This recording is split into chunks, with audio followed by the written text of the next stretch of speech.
Tengok akak ni komen apa.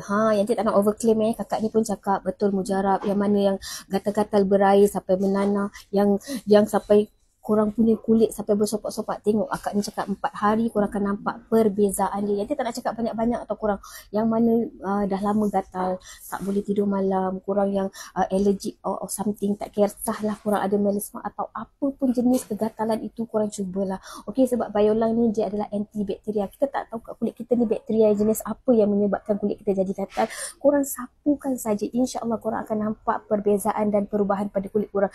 Yang mana nanah tu nanah akan kering, yang mana berair tu berair tu akan kering, yang mana kulit korang yang sampai besar gatal dia tu dah mula berkurangan.